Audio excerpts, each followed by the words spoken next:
Welcome to our November meeting. We will start with the roll call. Ms. Grantham. Yes, Department of Commerce. Elizabeth Osborne, Department of Commerce. Department of Ecology. Department of Fish and Wildlife. Excused. Department of Natural Resources. Lenny Young, present. Utilities and Transportation Commission. I know that Stacy Brewster informed me that she might be a little tardy, but she does plan to. Okay. Local government and optional state agencies. For Horse Heaven, do we have Benton County Ed Brost? It's here. Mountain Project, Douglas County. Watoma Solar Project for Benton County, Dave Sharp. Present. Washington State Department of Transportation. Paul Gunseth, present. Rob Hill Solar Project for Benton County, Paul Griffin.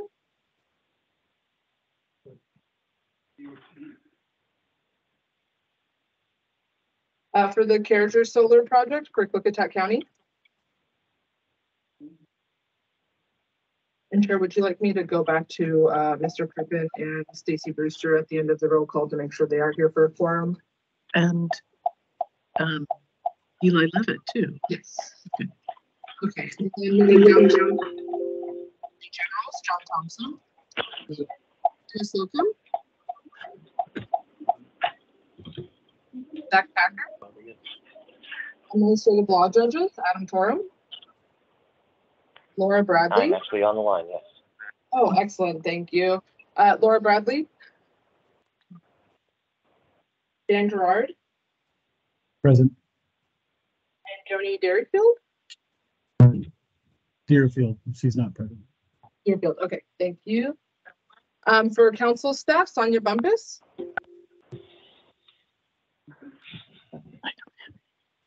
Amy Hochtemeier. Present. Amy Moon. Present. Anderson. Joan Owens. Present. Dave Walker.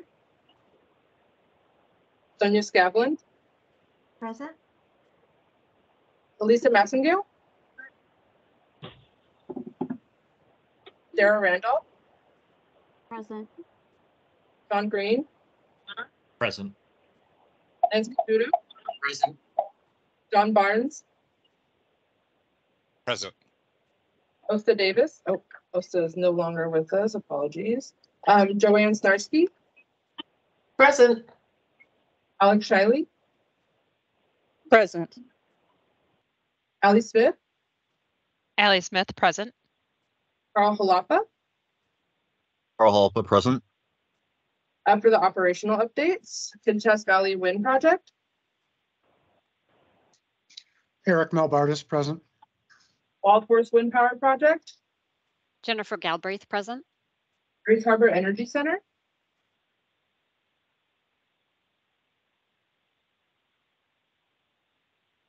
Janilis Generation Facility.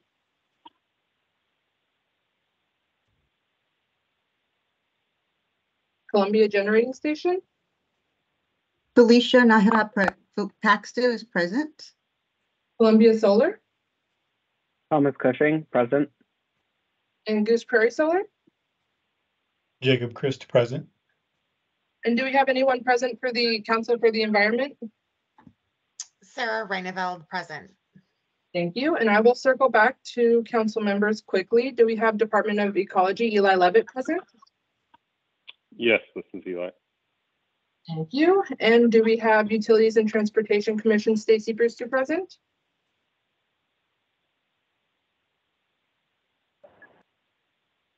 And one last call for a Hop Hill Solar Project for Benton County, Paul Crouppen. Paul Croupen's present. Chair, we do have a quorum for Hop Hill Solar and as well as for the regular council. Thank you. Thank you. Now we have our agenda, our proposed agenda in front of us. Is there a motion to adopt the agenda? Lenny Young, so moved. You second? Elizabeth Osborne, second. Any comments or questions? All those in favor of adopting the proposed agenda, say aye. Aye. Aye. Aye. Agenda is adopted. Moving on to the meeting minutes from October 18th, 2023, our monthly meeting minutes. Is there a motion to approve the minutes?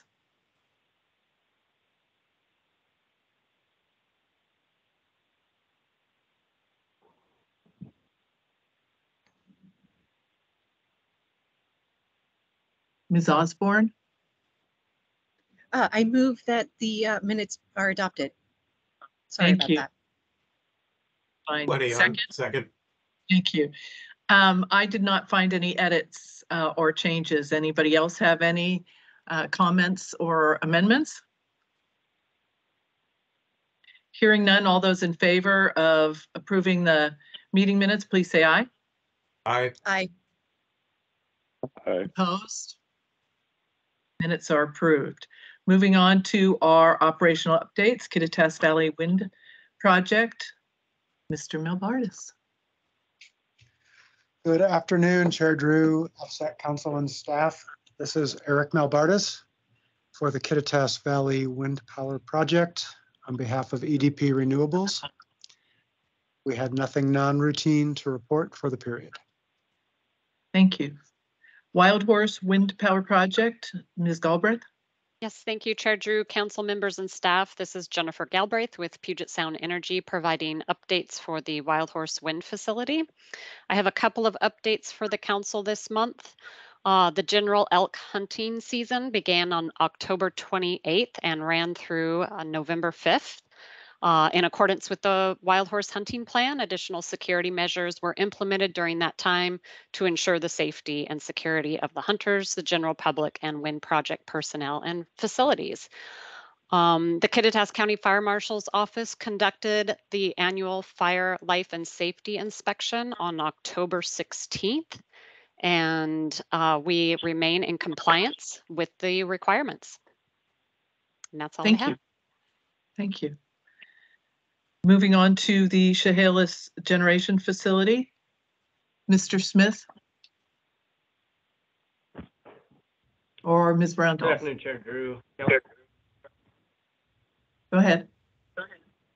Good afternoon, Chair Drew, council members and staff. This is Jeremy Smith, the maintenance manager representing Chehalis Generation Facility. I have nothing non-routine to note for the month of October. Thank you. Is there any questions?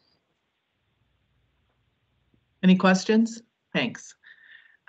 Grays Harbor Energy Center, Mr. Sharon?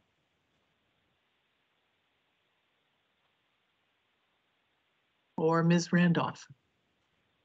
Thank you, Chair Drew, council members and staff. For the record, this is Sarah Randolph, site specialist for Grays Harbor.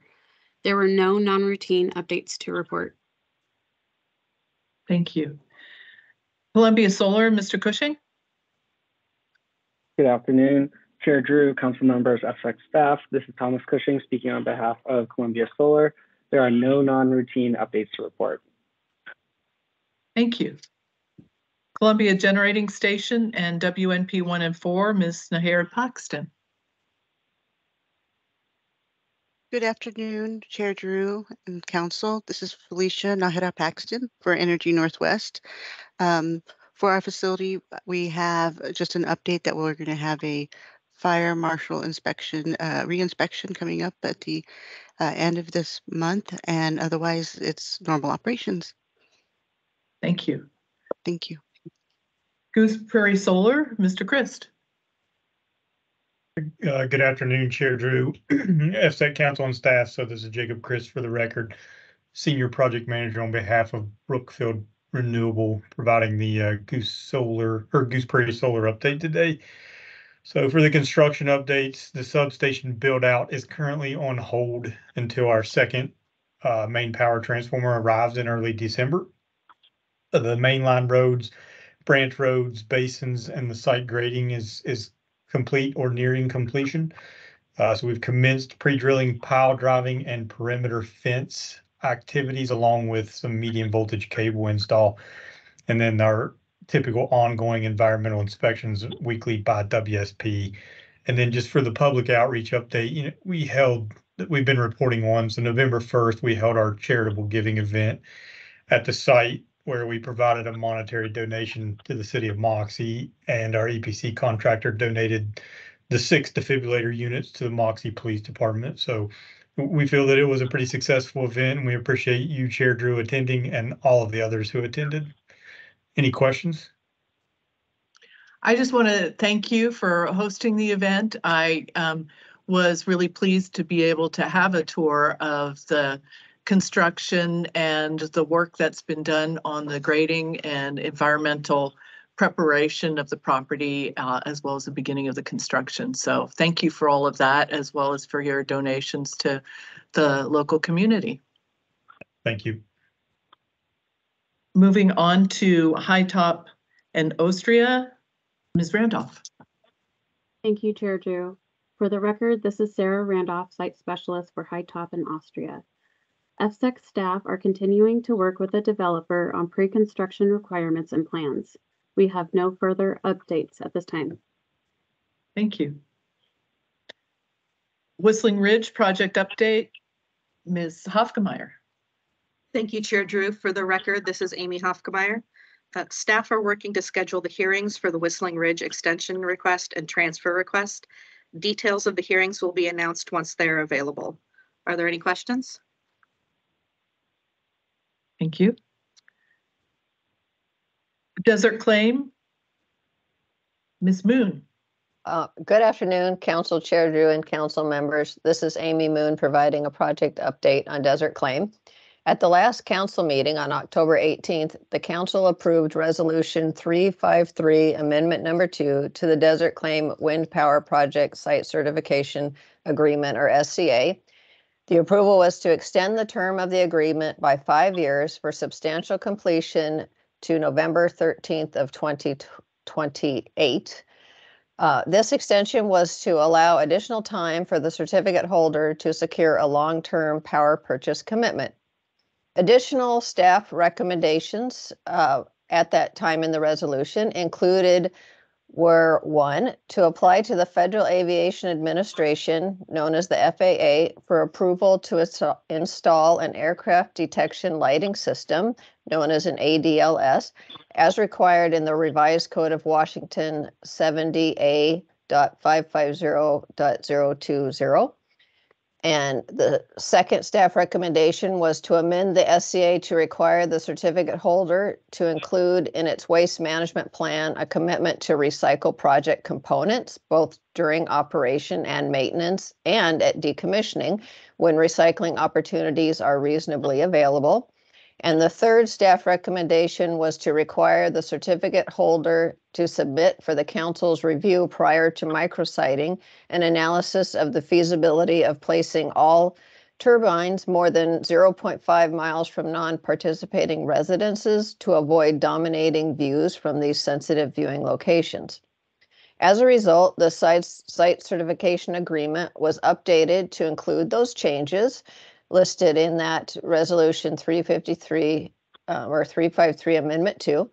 A copy of the draft site certification changes is included in your council packet.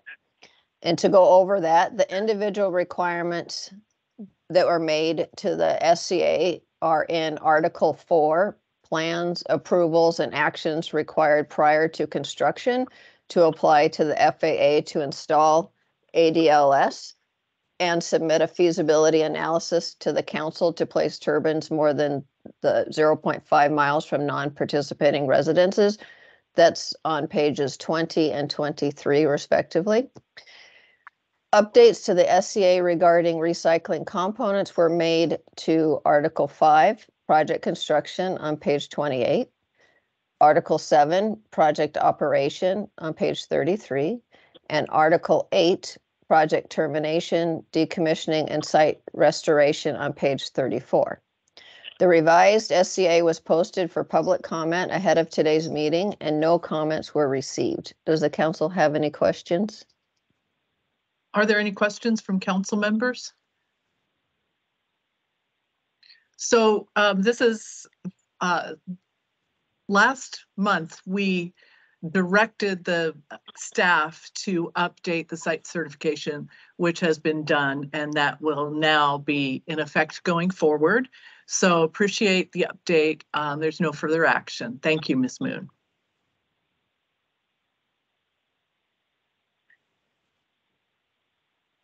Moving on to Badger Mountain project update, Ms. Snarsky. Thank you, Chair Drew, and good afternoon, council members.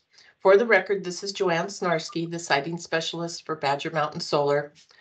Progress is continuing with the development of the draft environmental impact statement for the proposed Badger Mountain Solar project. Efforts are also underway in the development of the Supplemental Cultural Resources Survey. A draft work plan for the initial ground survey is currently being circulated for review among the tribal and agency stakeholders. We hope to have their feedback soon so that our subcontractor can begin the initial survey work and be prepared for the more detailed survey work to be done this spring. As a reminder, the findings of the survey work will inform the cultural resources section of the draft environmental impact statement. Finally, while developing the water resources section of the draft EIS, environmental impact statement, Department of Ecology staff requested additional wetland information be provided by the applicant. We are facilitating discussion among the wetland specialists to determine the best path forward. Any questions? Are there any questions for Ms. Snarsky?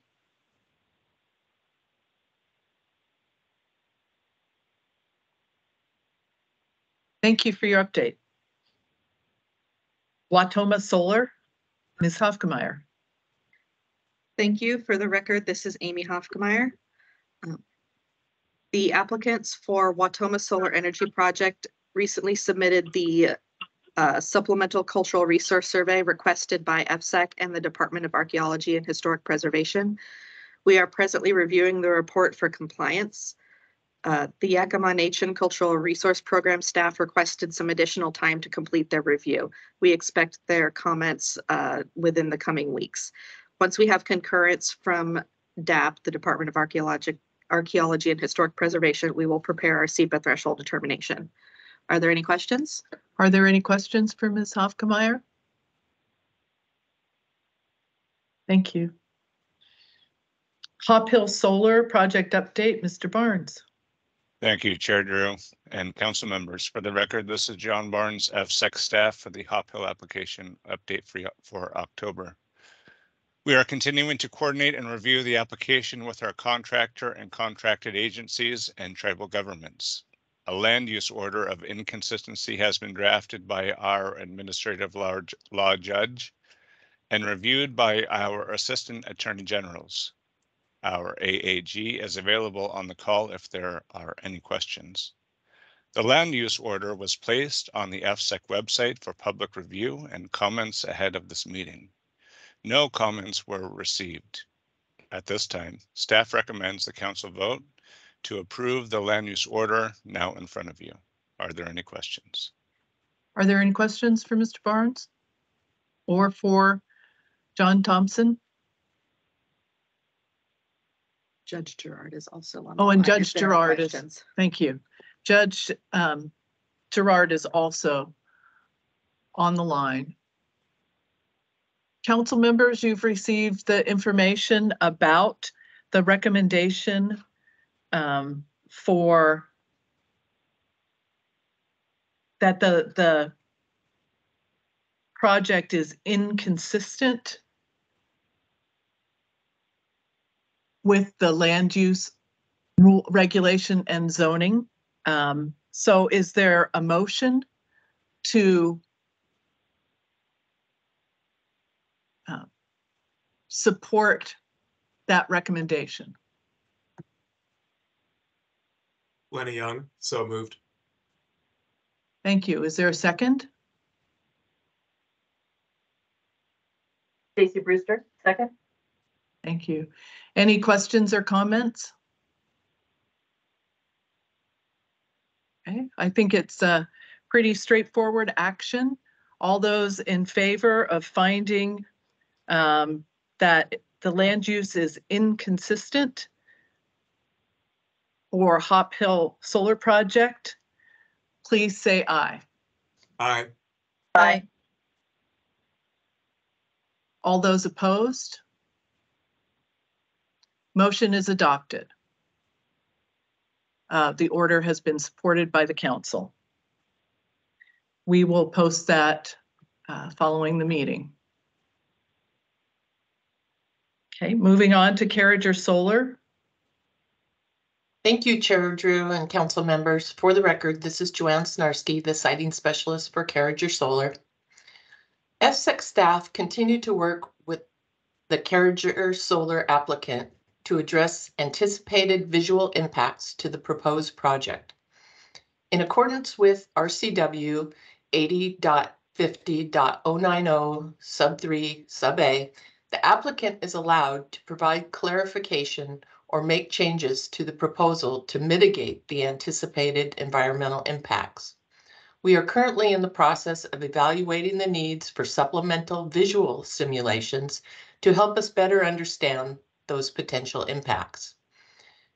These new simulations will lead to further potential mitigation discussions and will result in a formal written response from the applicant to our initial SEPA determination.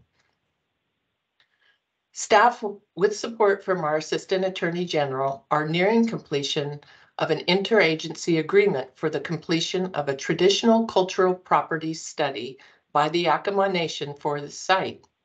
This is the first time our agency has contracted directly with a tribe to complete this type of a study. A portion of the study will be funded using funds FSEC received from the legislature last year. And those funds are intended to specifically assist tribes with these types of studies. Are there any questions? Thank you. Are there any questions for Ms. Snarski?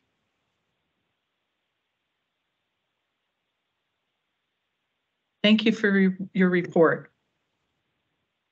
Horse Heaven Wind Farm, Ms. Moon. Once again, good afternoon, Council Chair Drew and FSEC council members. This is Amy Moon providing an update on the Horse Heaven Wind Project. The Horse Heaven Wind Project Final Environmental Site Assessment, or EIS, was issued October 31st, 2023. The EIS was updated to address comments received on the draft EIS issued in December of 2022 on December 19th, as well as to incorporate updated information included in the post-adjudication application for site certification received from the applicant on September 22nd, 2023.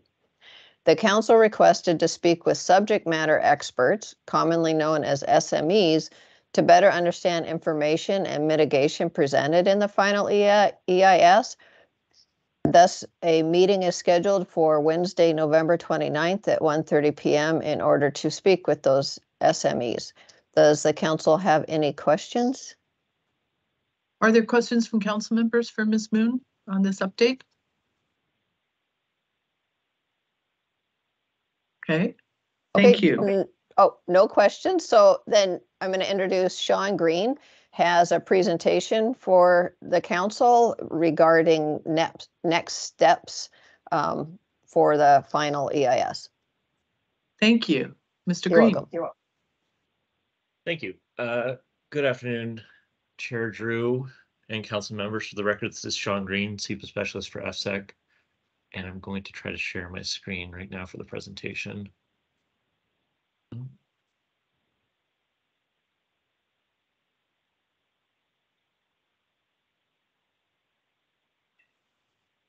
Okay, can you confirm for my benefit if you are looking at the presentation now? We are. Okay, thank you. The purpose of this presentation is to provide the council an opportunity to discuss mitigation for the Horse Heaven project that was identified within the EIS and to have staff available to answer any questions that might have come up during the council's initial review.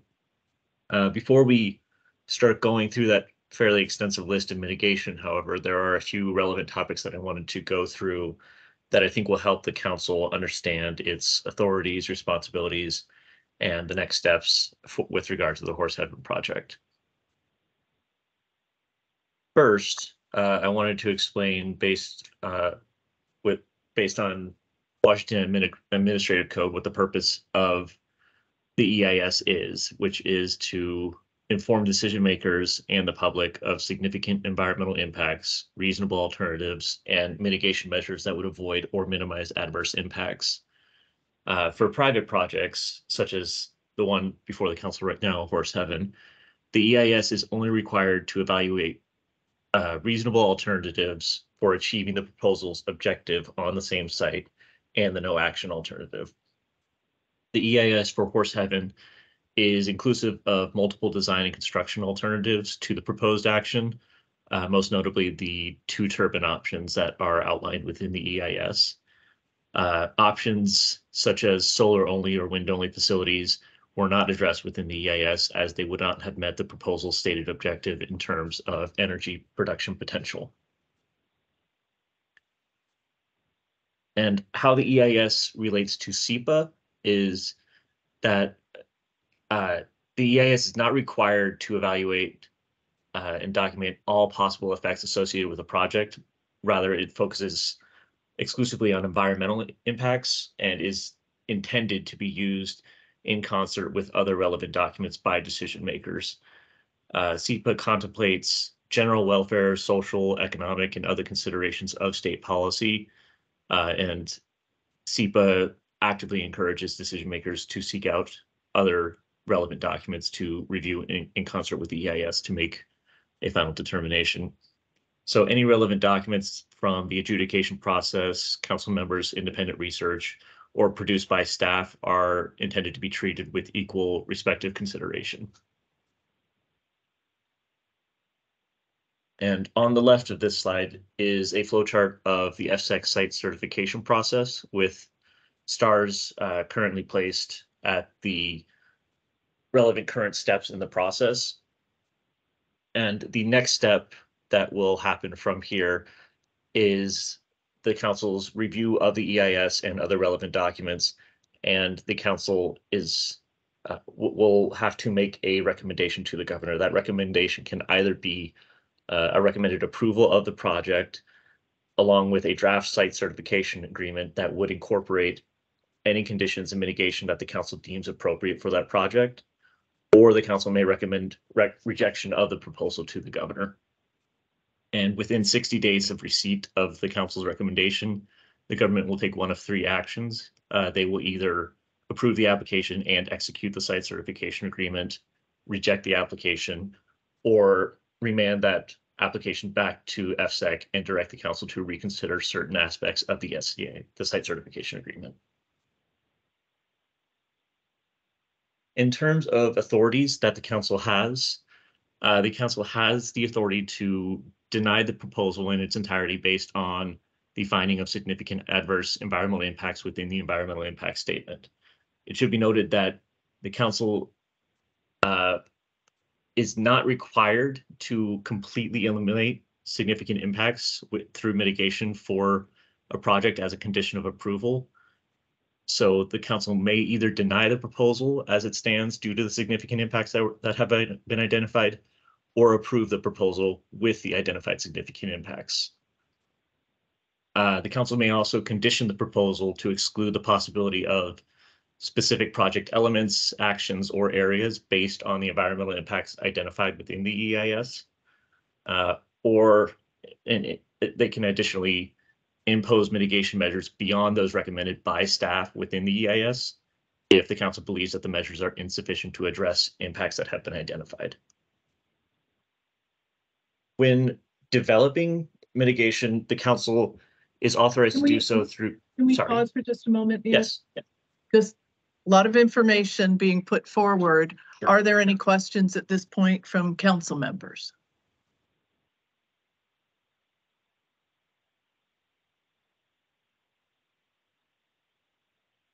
Okay, and do feel free as we're going through this presentation to raise your hand if you do have, for council members to raise your hands if you do have questions. Okay, thank you. Please continue. No, absolutely. And there's not much more to this initial part of the presentation and the rest of the time allotted for this discussion will be for council discussion and staff answering questions. So that there will be quite a bit of time to answer any questions. Thank you. So when mitigation is being designed, the council is authorized to do so through two separate avenues. The first is SEPA's substantive authority, which is WAC 197-11660, which states that ESSEC, as the agency performing a SEPA review, can condition or deny a proposal under SEPA to mitigate for any identified environmental impacts. And the second avenue is the enumerated council powers under Revised Code of Washington 8050-040, which states that the council can develop and apply environmental and ecological guidelines in relation to type, design, location, construction, initial operations, conditions of certification as part of the review of a proposed energy facility. However, any mitigation that is designed, that has been designed by staff or would be imposed by the council should meet the three requirements outlined within Washington Administrative Code, which is that the mitigation should be reasonable, be capable of being accomplished, and be attributable to a specific environmental impact. And how this mitigation plays in specifically to FSEC is that under FSEC's guiding policy, the council is responsible for ensuring through available and reasonable methods that proposed energy facilities will produce minimal adverse impacts on the environment. And this policy is why the EIS as produced has identified significant unavoidable adverse impacts. These were environmental impacts where effective mitigation was either unavailable or unreasonable. In all other cases where that mitigation was available and reasonable, it has been recommended through the EIS. And per Washington Administrative Code, mitigation can take one of several forms, with the options that are listed here generally in order from most effective to least effective in terms of mitigation potential. And they can best be summarized as avoidance, minimization, restoration, reduction, compensation, or monitoring. There's somebody. Okay, thank you. Go ahead. Sure. With that, we can move into the discussion of mitigation. I did want to note that for 4 resource areas, wildlife and habitat, historic and cultural, visual aspects, light and glare, and public health and safety, we are holding off on that discussion of mitigation for now until the November 29th council meeting, when subject matter experts will be available to address council questions directly. And in terms of how we want to structure this discussion, I don't want to read these walls of text to all of you. I don't think that benefits anybody. So these slides are intended to serve as kind of a backdrop for a council discussion. And I can kind of generally summarize what these mitigation measures do and what they are intended to address. And if the council wants to discuss amongst its members, that's entirely welcome to, or if they have questions for staff, we can make our best effort to answer them. Okay. So, sorry. Go ahead. Did you? Okay, thank you. So the first resource area is earth resources. There was only one mitigation measure that we felt was necessary to implement that would, as all other impacts were appropriately addressed by existing applicant commitments. This mitigation measure is essentially a requirement to avoid construction during wet periods. And that's to avoid soil impacts, erosion, disturbance, primarily during the construction and decommissioning phases of the project. And you can see at the bottom of the slide, there's additionally, those are mitigation measures designed to primarily for other resources that we feel are applicable to earth resource concerns as well. And in a general sense, those are limiting traffic speeds to avoid erosion, minimizing work in heavy rain to avoid erosion again. And the rest, I think, are primarily dealing with restoration for vegetation and other resources that will also have an impact on restoration of soil composition. So this is an opportunity for the council to discuss or ask any questions that they have about earth resources and the mitigation identified within the EIS. So I'll say it this time. Oh, there we have Mr. Young. Go ahead. Yeah, question for staff. Were any areas identified, considered, or discussed where topographic relief was such that landsliding during wet conditions was possible?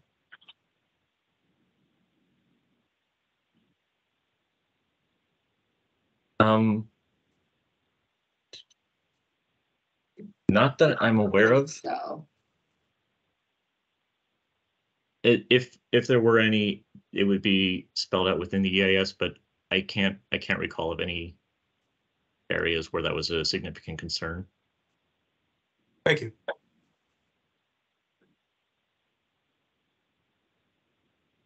Okay. Thank you for demonstrating what we want council members to do now. And if you don't have a question, that's fine. We'll wait a few seconds and then move on. So go ahead to the next one. Okay, the next resource area is air. These two mitigation measures are generally the first, it limits traffic speeds by project vehicles to 15 miles per hour instead of the 25 miles per hour that was initially proposed by the applicant. And the second is a requirement to address fugitive dust emissions as a potential issue for it's essentially a notification to FSEC prior to the start of construction. Is there any discussion or questions? Mr. Young. Yeah, could you talk a little bit more about the sort of the magnitude of a dust reduction dropping from 25 to 15? What's that based on? What positive effects it's reasonably expected to achieve? Yeah, so the data behind it is spelled out more in that resource section, which is chapters 3.3 and 4.3 within the EIS.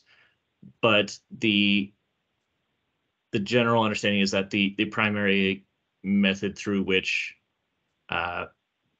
fugitive dust emissions would come from construction operations is the movement of vehicles. And as if those vehicles are moving at a slower rate of speed, there is less dust emission that is created from them. Well, is that just sort of a general common sense idea that less dust at 15 than 25? Or is it really based on some type of experiments or documentation as to a quantitative reduction in dust?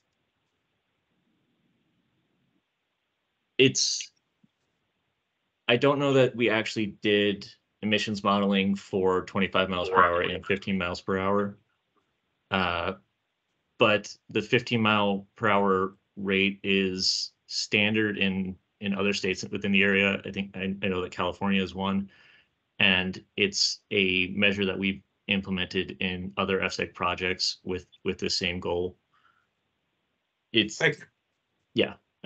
is I think more of a common sense mitigation measure rather than one that has the actual data analysis produced. Understood. Thanks. Follow up to that is if it's particularly a dry time of year and there are complaints or problems with it, is there a contemplation that we would ask for it to be reduced to 10 mile per hour or some other type of measure if there seems to be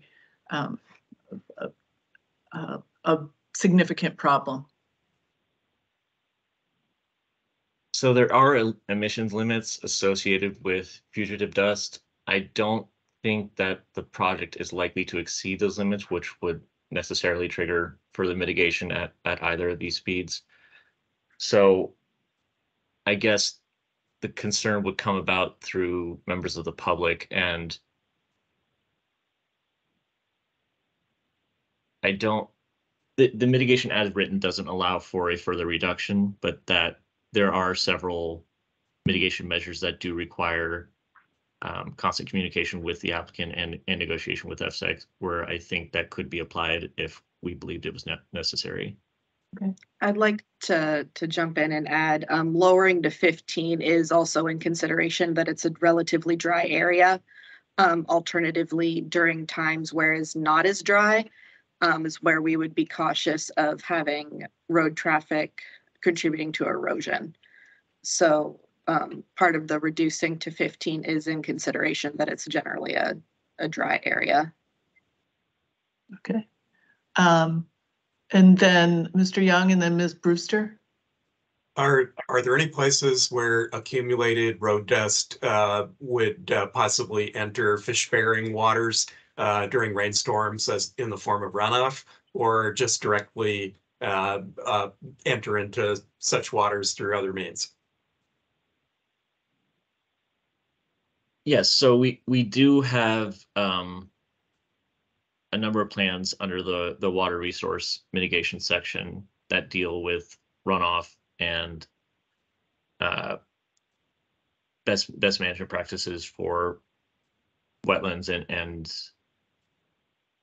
road runoff, including the requirements to minimize work in wet periods or when there is rain. In terms of fugitive dust specifically from vehicle traffic, I don't know that that's addressed individually. I think it is incorporated with the rest of the stormwater runoff plans. Thank you. Ms. Brewster?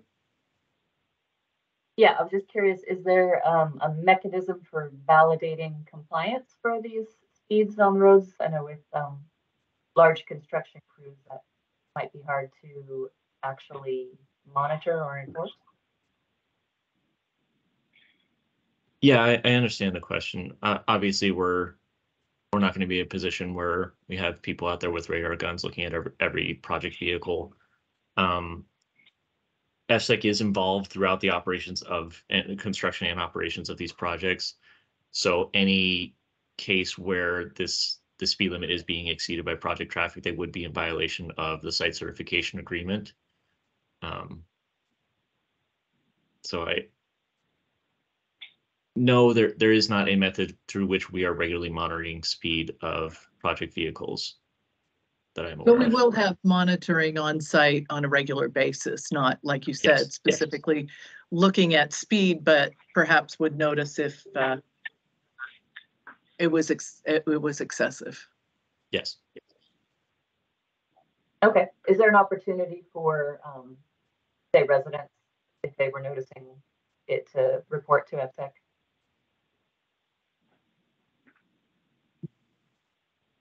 Yes, there is a hotline that is part of the mitigation specifically to other resources of concern. But if members of the public or residents in the area were to contact FSEC and make us aware of any violation of this mitigation measure, we would certainly make an effort to validate those concerns and address them with the applicant. And this is Amy Moon. Also, with the temporary erosion and sediment control plan and the monitoring that's done for that, there's the requirement that you post a phone number, contact information, and fugitive dust is also handled. I think that Sean talked about that a few minutes ago. It is also handled under that erosion and sediment control plan and oversight during construction, because dust can not only come into the air from driving, but also from rain falling, and then from like mud coming off of equipment and tires, from the construction site onto a road. And those are all in that purview of the erosion and sediment control plans and oversight. And then to follow up on the landslides, I did look, and that within the project area, no project components would be located in areas susceptible to landslides or ground instability. Thanks for checking that. You're welcome.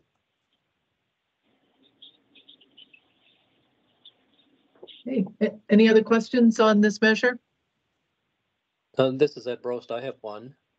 Go ahead. If the county has any regulations or land use planning guidelines or anything like that that impact this location where the project is, do the surveys and the work that the FSF staff now is doing, or not FSF staff, well, maybe it's FSF staff, but is any of that tied together in this too, as to how compatibility reigns with these things that we were just talking about, if there are some requirements from the county, which I don't know if there is or not, but is that part of this review?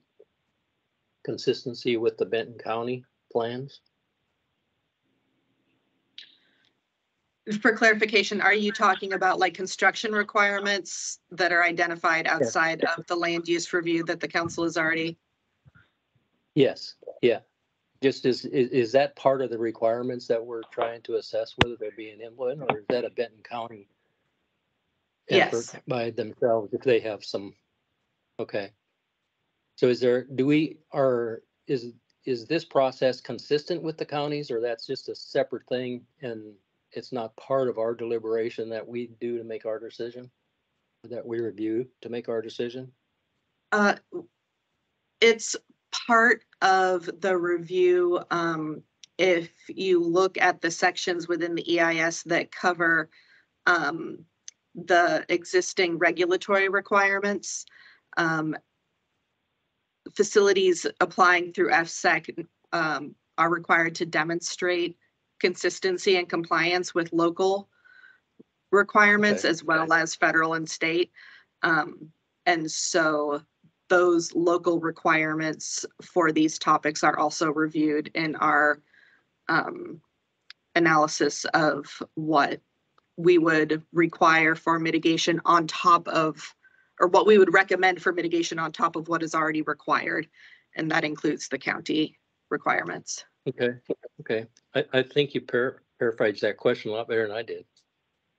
So that's exactly what I was talking about. And, we're still in the stage where we're considering all the information in front of us.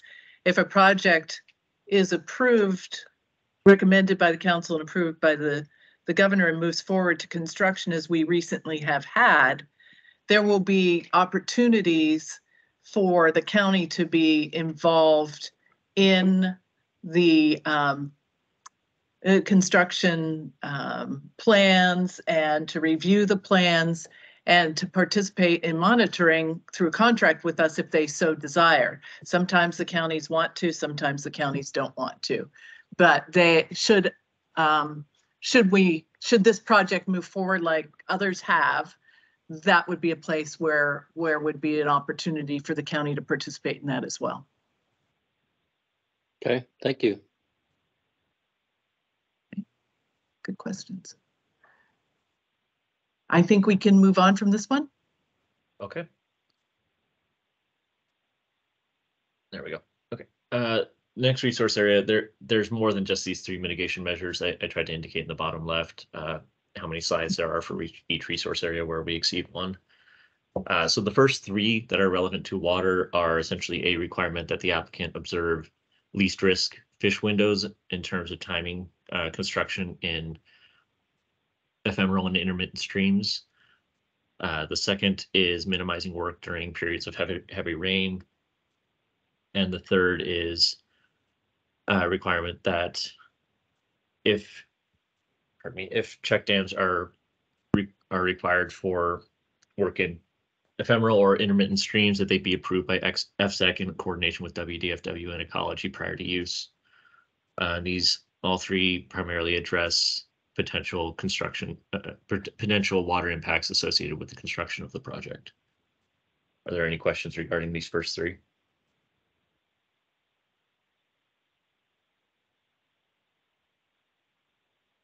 Okay.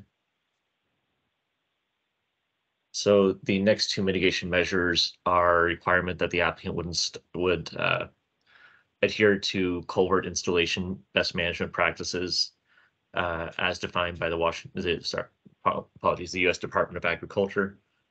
And the fifth mitigation measure is a requirement for employee training as part of the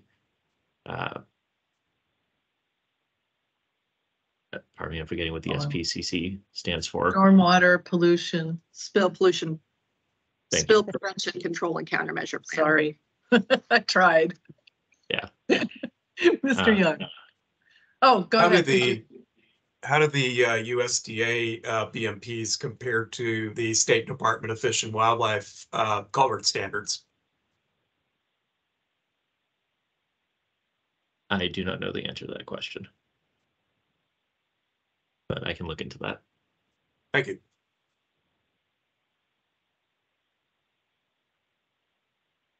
Are there any other questions associated with these two mitigation measures?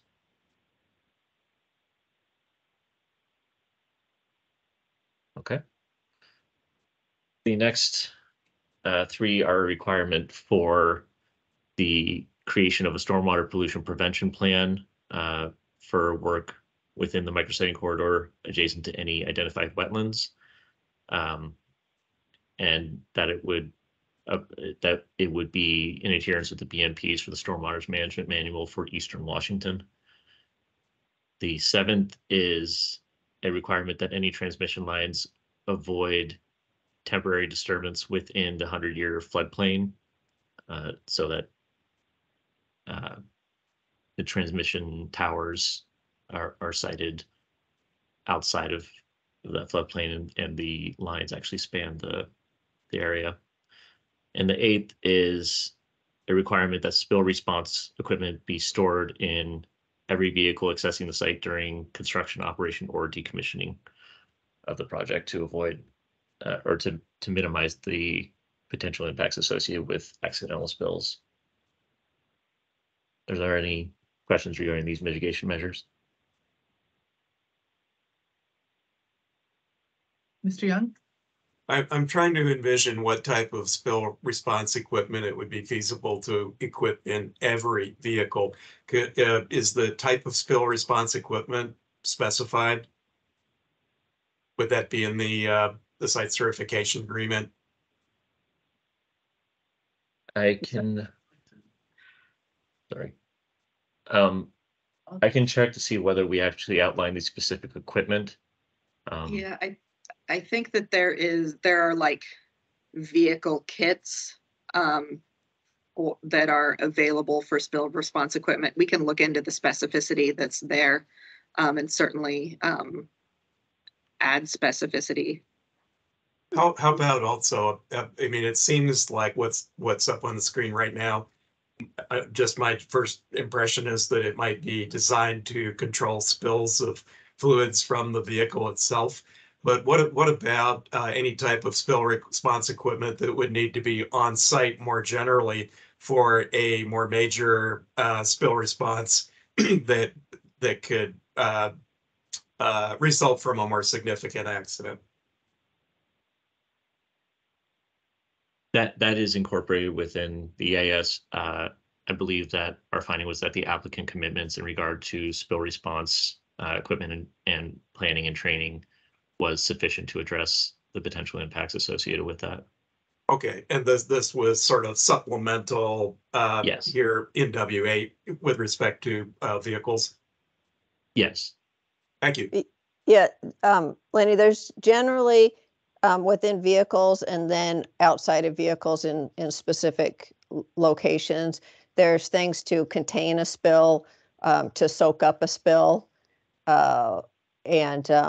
and that can be like absorbent pads, absorbent booms. There's also like a dry compound that you can place on it and mark the area. And then depending on the spill, there's an escalation of response to that.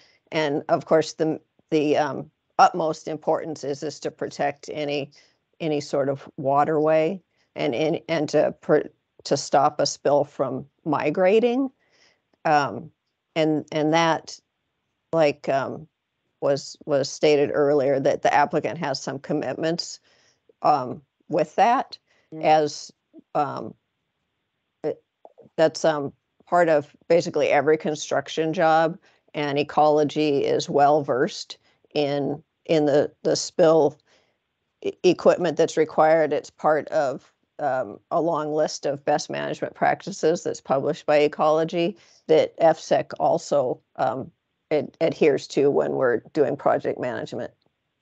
Yeah, just trying to envision, for example, like a, say, a technical team, contracted technical team flying into Tri-Cities Airport to do some type of work on site, and picking up a rental car from the airport, and what kind of spill response equipment they'd be required to place in that vehicle before they enter the site. Okay, I see the question. Yeah, I don't think that's really the scenario that this was written for, was rental cars, but more of construction vehicles. Yeah, those words like every and always and never can Yes. can be dangerous in a document like this. Yes. Yeah, Thank you for pointing that out. Yeah, the intent was for vehicles that are regularly accessing the site, so work trucks that are kept on site. That is a good point regarding the specificity of the language, and that is something that can be changed if this mitigation is one that the council wants to adapt into the SCA. Well, and isn't it true too that having just visited the Goose Prairie site, and they were doing an excellent job of having the spill response equipment was pointed out to me throughout that tour. I drove to the parking lot with my vehicle, and then you don't access the rest of the site. You go within one of the vehicles that are on site. So I think that's a best practice as well. But there was a little ways that I drove to access that main parking lot. And there will be, so I think some of those site control practices will come into this as well. See how much I know now. Okay. But good points. Absolutely. Are there any other questions regarding these three?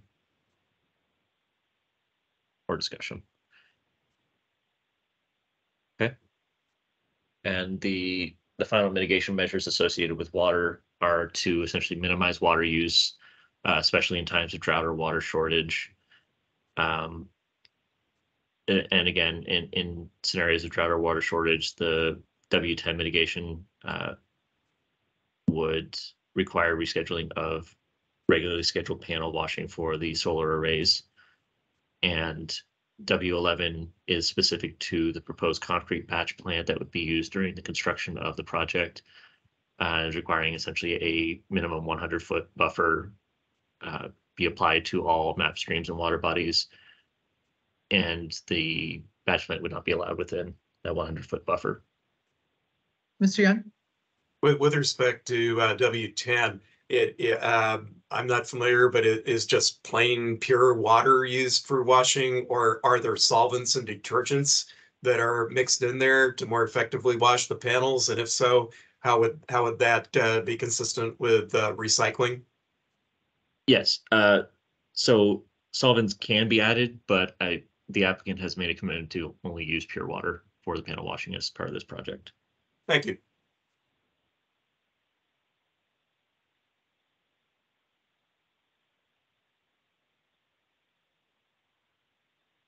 Okay. Are there any other questions regarding these mitigation measures?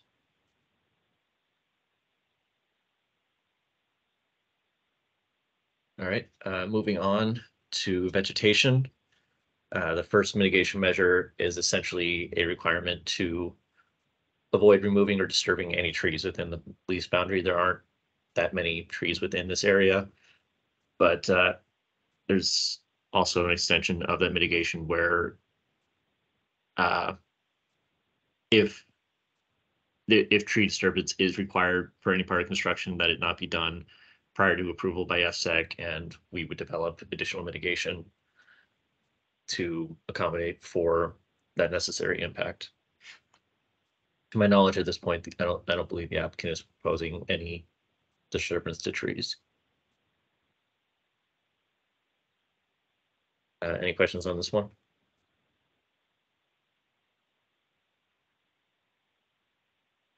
Okay. Oop, come on. There we go.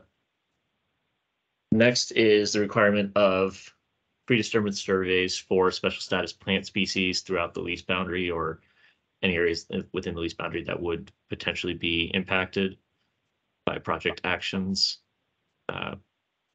It goes into more specificity about how those surveys would be designed and how they would be reported, which you can read through if you like. Are there any questions regarding this measure?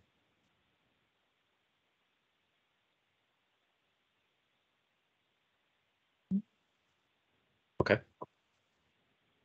Veg 3 is again in relation to special status plant species, and it is the requirement to provide an environmental orientation to workers on the site, giving them essentially how to identify special status plant species and informing them on what actions they should take if one is observed.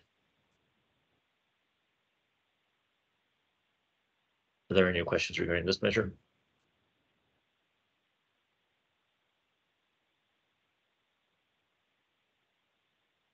All right, and Veg 4 is in relation to an as-built report.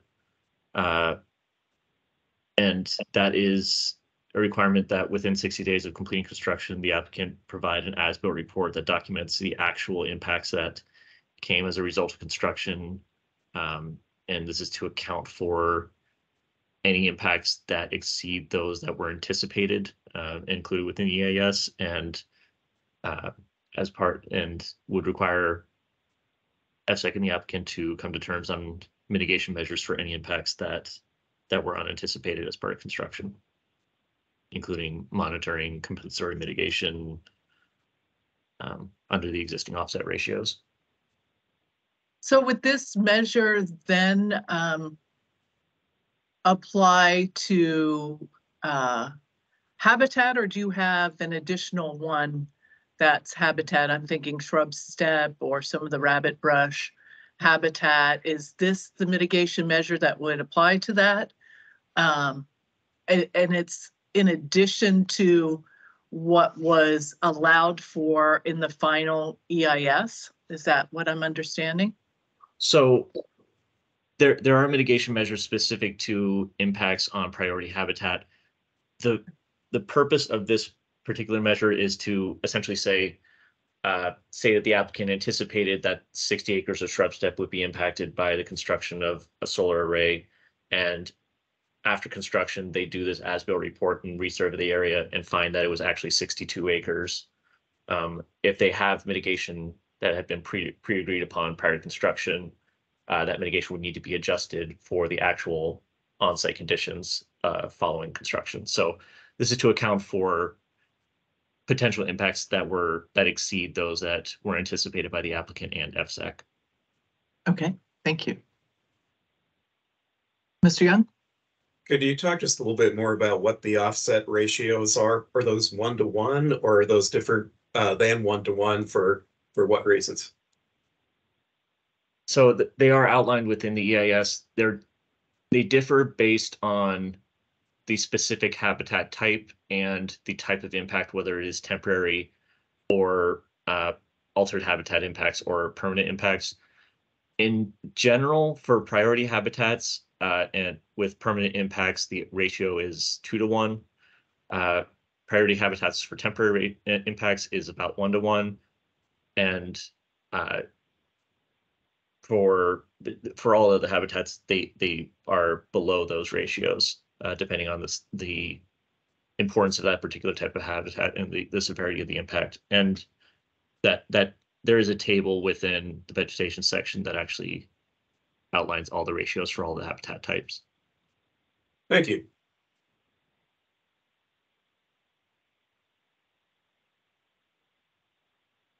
Any other questions for this measure? Okay. These next three are all primarily associated with the decommissioning phase of the project. We're requiring the completion of a decommissioning dust control plan, an updating of mitigation measures that would be applied during decommissioning to ensure that they are applicable. They're following the applicable legislative requirements at that time, which could be 20+ years in the future following the completion of construction. And a requirement for a detailed site restoration plan that would be prepared and submitted to ESSEC for final revegetation prior to project decommissioning, with the intention of recovering all habitats to pre-project conditions.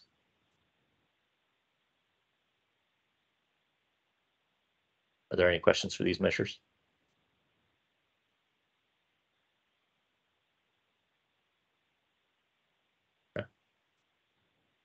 I do have a question. Sorry to take you back, but veg number 6, I guess my mind went immediately to what if the legislative requirements are less than what they are now?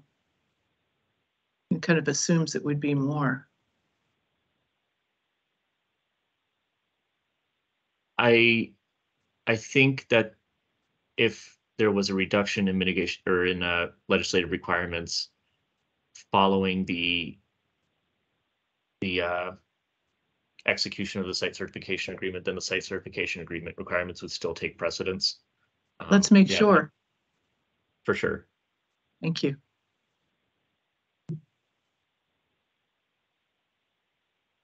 Okay. And the last two for vegetation are the requirement for development of a noxious weed management plan for the decommissioning phase specifically, and a requirement that the fencing surrounding the solar array be maintained to stop the buildup of any vegetative material like tumbleweeds or the entwining of vegetation within the fencing. So that's 9 is not is during operation. Yes, the rationale for 9 was that's a copy paste error on my part. Okay.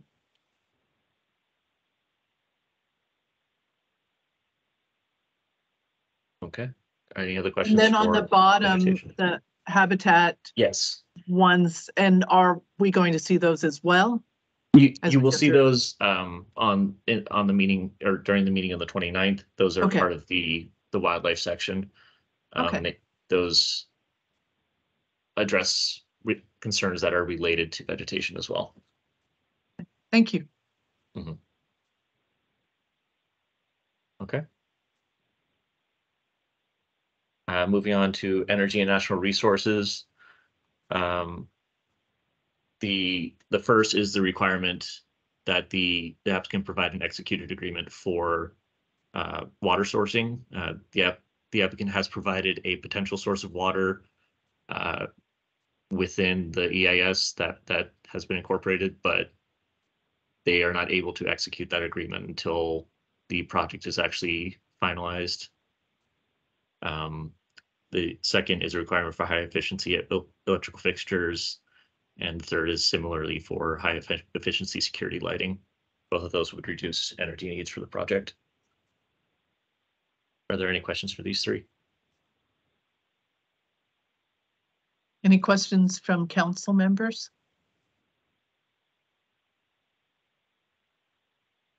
Okay. The other three for energy and natural resources are the installation of low flow or low water use flush toilets to reduce water needs for the project during operation, and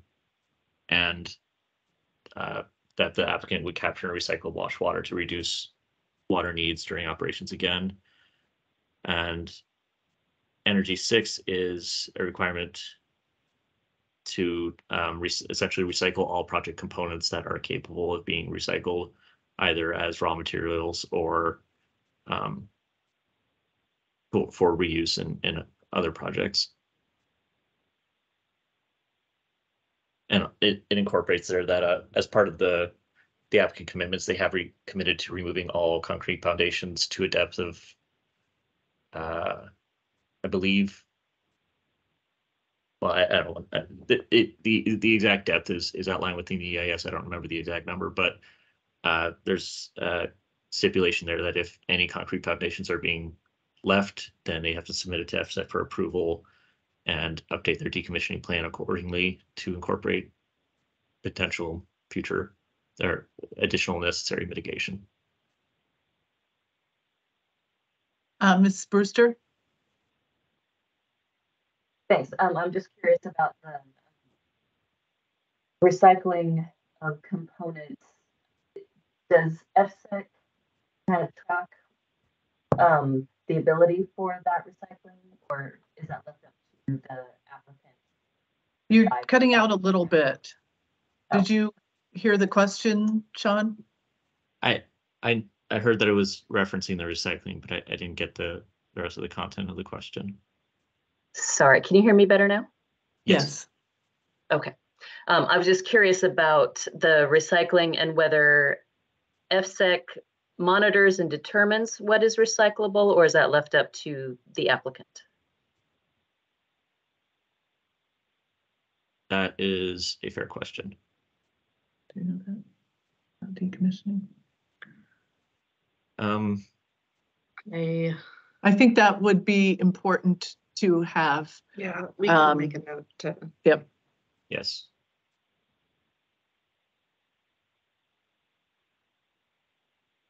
Thank you for that note. Have that in concert with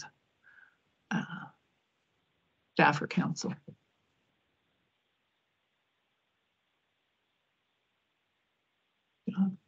Okay. Are there any other questions for energy and natural resources?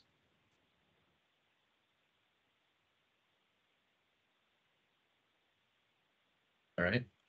The next resource area is land and shoreline use. The first is a requirement that the applicant provide a livestock management plan. The second is a dryland farming management plan. And the third is a requirement that the applicant ensure arrangements are made for removal of all livestock. That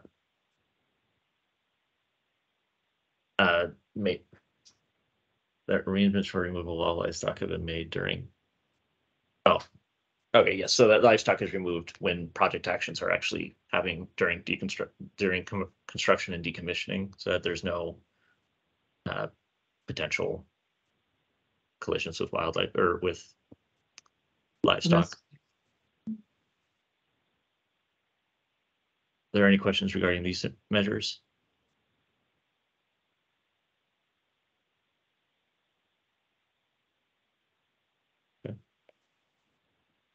The fourth is similar to the site restoration plan. It's a requirement that all temporary disturbance areas are restored.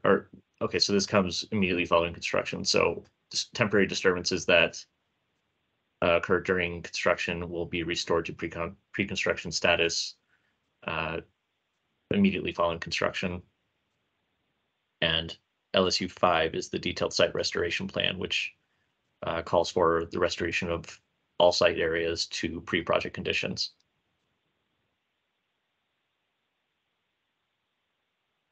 Are there any questions on these measures or land and shoreline use in general?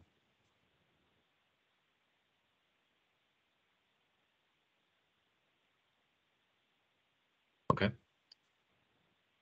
The next resource area is noise and vibration. The first is a requirement that all sensitive noise receptor areas receive a 2,500 foot buffer for laydown yards and storage and parking areas. Second is that large noise generating equipment is only to be used during daytime hours, defined as 7 a.m. to 10 p.m. And that the loudest, most impulsive pieces of construction would need to cease use by 6 p.m. Monday through Saturday.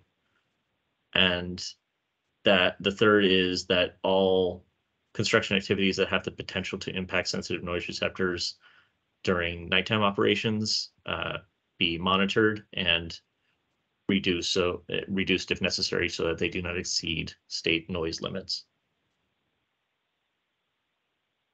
Other questions on these three?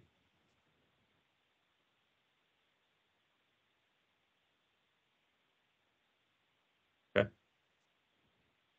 The fourth is the requirement for the development of a noise complaint resolution procedure that would allow residents in the area to call a complaint hotline, and it gives specific actions that need to be taken as a result of any logged complaints. And the fifth is essentially that requirement again, but specific to the decommissioning phase.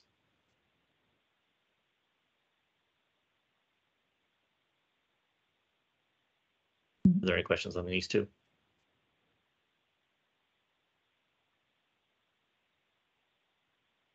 Okay. The next resource area is recreation. The first is a requirement that the applicant coordinate with Department of Natural Resources in Benton County to identify new recreational activities and or improve existing recreational activities within the lease boundary. The second is the requirement for providing a minimum of 5 informational boards to at viewpoints within the lease boundary or the surrounding communities associated with scenic areas of interest. Are there any questions regarding these two? Mr. Young? Yeah, why is DNR identified as one of the 2 coordinating entities for recreation? I think because the project is anticipated to impact recreational activities at DNR properties within the area of the lease boundary. So there will be some loss of recreational activities within DNR lands. So they are. What portion of the project, and I don't recall this, what proportion of the project area is DNR managed land? I believe there are 5 parcels. Yes. That are within the lease boundary. What I remember. I guess I have sort of just a mild reaction that a lot of recreation within or adjacent to the project area is not under the auspices of DNR. And so appreciate the consideration for how that might affect parcels that are managed by DNR. But there would seem to be perhaps other state and local agencies that have a greater responsibility for overall recreation in the area. So maybe those would need to be called out or considered in addition to DNR in Benton County. Yeah, that's definitely a change that could be incorporated within this mitigation measure as part of the SCA. I think it's along the lines of the DNR does not manage recreation except on DNR managed lands. And that certainly could be added, coordinate with DNR on DNR lands. There may be, depending on what lands are affected, maybe checking through that again to see if there are other entities. I think of Bureau of Land Management for one, isn't within the lease project boundary, but adjacent to. Just taking a look at that and thinking about that. And I just looked up, I believe that the answer to how many acres, the acreage of DNR land within the lease boundary, it's 2,739 acres are in state trust system managed by DNR. And of that, I believe Chair Drew, you said 5 DNR managed parcels. That's what's listed in the EIS. Thank you. You're welcome. So let's be more specific about the coordination with DNR for DNR lands. Yes. Okay. Okay. And the final mitigation measure for recreation is the requirement that the applicant coordinate with local and regional recreation groups specific to paragliding and hang gliding and bicycling, to ensure that access is continued to be allowed for those recreation activities where safe, identifying potential hazards, including no-fly zones, and providing opportunities in concert with those recreation groups, either within the lease boundary or within the region, to compensate for the loss of safe use of recreation activities within the lease boundary. What is our involvement with ensuring that this particular type of activity is completed? Oh, I guess I see it's a plan. Yes, it would be a plan that would need to be submitted to FSEC for approval, and we would be kept in the loop on any discussions that they have. The planned part, I believe, is specific to like safety. Okay.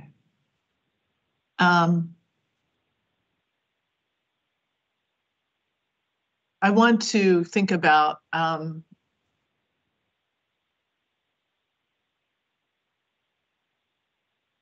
as recreation is impacted, maybe something a little more specific, but I don't have that on the top of my head right now. Sure thing. Okay.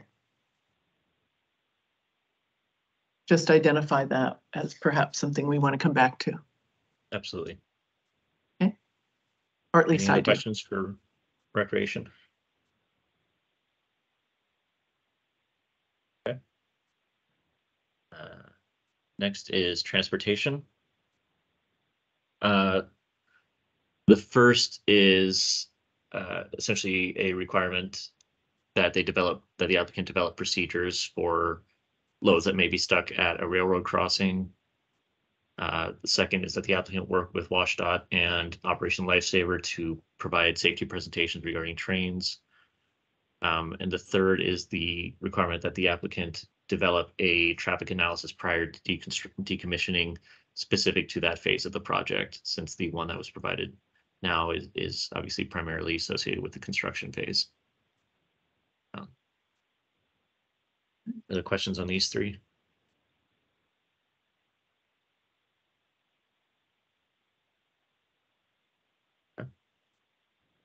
The next two is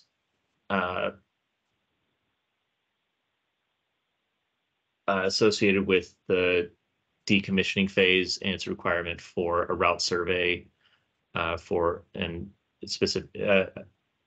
primarily intended to identify railroad crossings and grade changes and provide that information for to FSEC and the haulers for the project. And the fifth is essentially updating again decommissioning plans to ensure that they are consistent with the laws and regulations at the time of the decommissioning of the project. Other questions? So talk to me about TR4 with the Washington Utilities and Transportation Commission staff participating, perhaps. Yes. So there are a few mitigation measures within the EIS that we do not consider fully effective because they require actions from other agencies, and we cannot mandate that those agencies' involvement. This is one of them, where the decommissioning route survey would require Utilities and Transportation Commission staff to be involved to help determine whether the traffic control systems at the crossings are appropriate at that time, or if additional mitigation is needed for decommissioning truck routes. Okay.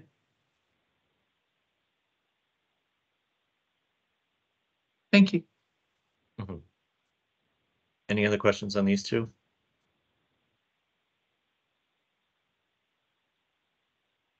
Okay. The last two transportation mitigation measures are,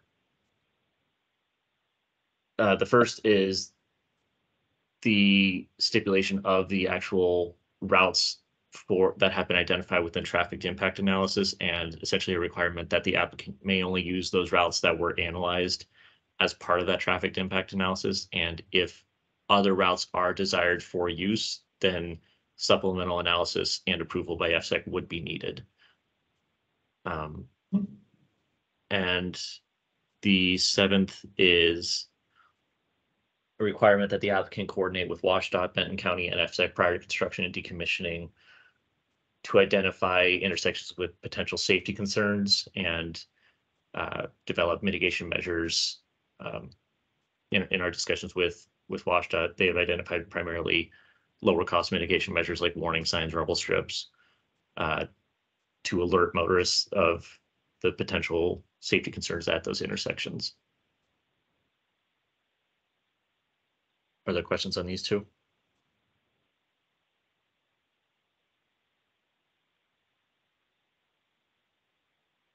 Okay. The next resource area is public services and utilities.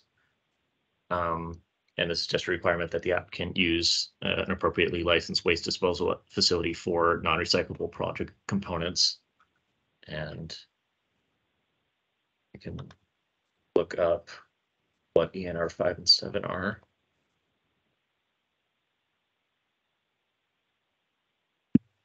Oh, yeah, 5 and 7 are the requirements for recycling wash water and recycling project components. So those cover elements that aren't covered by PSU 1. Okay. Are there any questions here?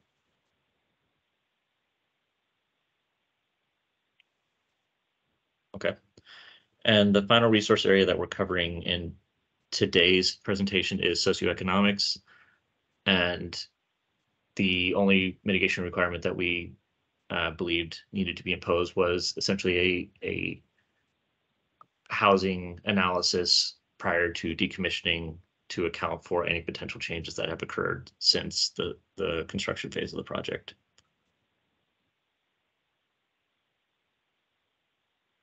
Are there any questions for socioeconomics?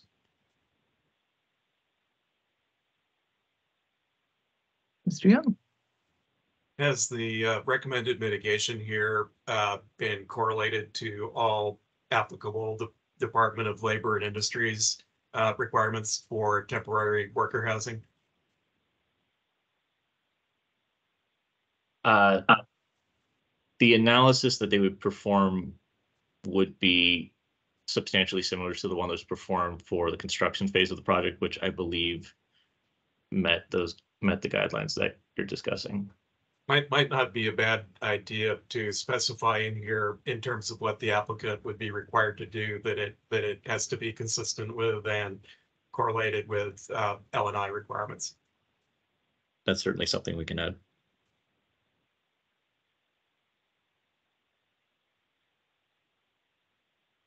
Any other questions on socioeconomics?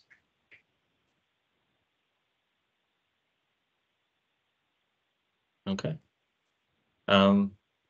Beyond that, our staff is available to answer any questions that the council comes up with during its review of the EIS or the development of mitigation measures that the council wants to incorporate within the SCA should the project be recommended for approval by the council. And council members can reach out directly to you, Sean, and Amy Moon and Amy Hofkemeyer to talk about any of these measures. Absolutely. So give a heads up through phone call, Teams message, email if you would like to talk about any of these measures with any of our staff. Are Absolutely. there additional questions or comments from council members?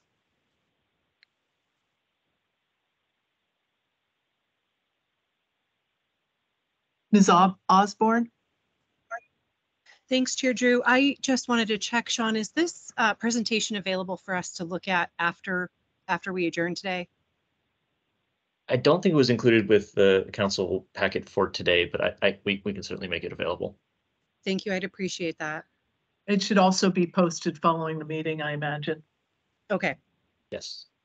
But we can link it to you right away. No hurry. No hurry. I will want to refer back to it. Okay. Thanks very much. Mr. Young? Yeah, I just want to say thank you to Sean and to FSEC staff for the presentation today. For me, this is a great preview for really digging into the EIS in a thorough way. So thank you very much. In terms of the public, it will be posted on our website. That's how you can have access to it. Thank you. I do want to thank the staff too, certainly the entire environmental review process, the publishing of the FEIS, and all the work that's gone into both reviewing all the issues along with our consultants and all the mitigation that has already been included by the applicant, plus all of this additional work is impressive. And I really want to thank you for all your efforts in providing this to us and walking us through this portion of it today. And I look forward to our conversation on November 29th. 29th. Thank you. And with that, our meeting is adjourned. Thank you all.